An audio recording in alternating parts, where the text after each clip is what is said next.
안녕하십니까. 글로벌 모니터 안근모 편집장입니다. 오늘 휙 서비스는 금융시장의 기대와 정책 당국의 정책 예고가 어떻게 상호작용을 하는지 그 기싸움, 줄다리기에 관해서 말씀드려볼까 합니다. 보시는 차트는 지난 9일 화요일 하루 동안의 미국 서부 텍사스 원유 WTI 가격입니다. 미국 동부시간 정오가 딱 되니까 껑충 뛰어오르는 게 보입니다. 미국 에너지정보청 EIA가 매달 발표하는 단기 에너지 전망을 공개한 바로 그 시점입니다. 미국의 휘발유 가격이 오는 12월에 가서는 지금보다 낮아질 것 같다는 전망이 들어 있었습니다. 휘발유 가격 하락 전망이 유가 급반등을 불러일으킨 것이죠. 맥락은 이렇습니다. 미국 정부는 지금 인플레이션 때문에 궁지에 몰려 있습니다. 휘발유 가격이 특히 정치적으로 민감하죠.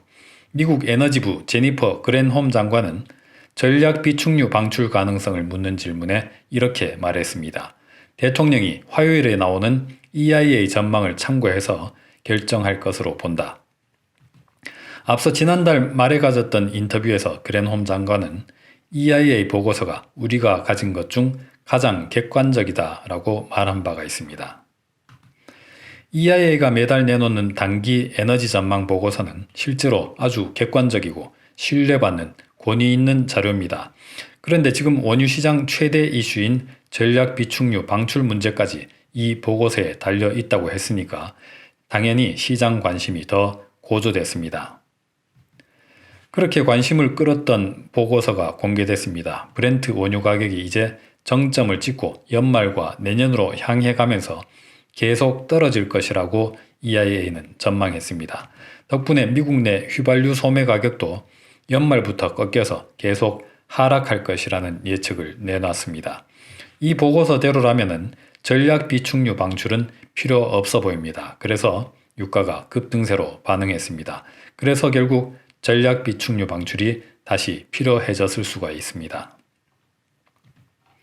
깜짝 놀랄만한 물가 급등세가 발표됐던 지난 10일 미국 백악관이 바이든 대통령 명의로 즉각 성명서를 발표했습니다. 인플레이션 추세를 되돌리는 것을 최우선 과제로 삼겠다고 밝혔습니다. 그러면서 에너지 가격 급등세가 가장 큰 원인이었다고 지목했습니다. 얼마 뒤 여당인 민주당 소속 상원 의원 11명이 바이든 대통령에게 서한을 보냈습니다. 휘발유 가격에 대해서 조치를 취해달라고 촉구했습니다. 가계와 중소기업에 가해지는 과도한 부담을 덜기 위한 방도로 전략 비축유 방출은 물론이고 석유 수출 금지까지 거론했습니다. 그런데 만약 미국 원유 생산 기업이 이 뉴스를 봤다면 기존에 추진하려던 설비 확대 투자를 접으려 했을 수도 있겠습니다. 수출이 막혀서 미국 내 석유값이 상대적으로 더 떨어지면 투자금 회수에 훨씬 긴 시간이 걸릴 수 있기 때문입니다. 그렇다면 유가는 결국 더 오르겠죠. 같은 날 메리 데일리 미국 샌프란시스코 연준 총재가 방송 인터뷰를 했습니다.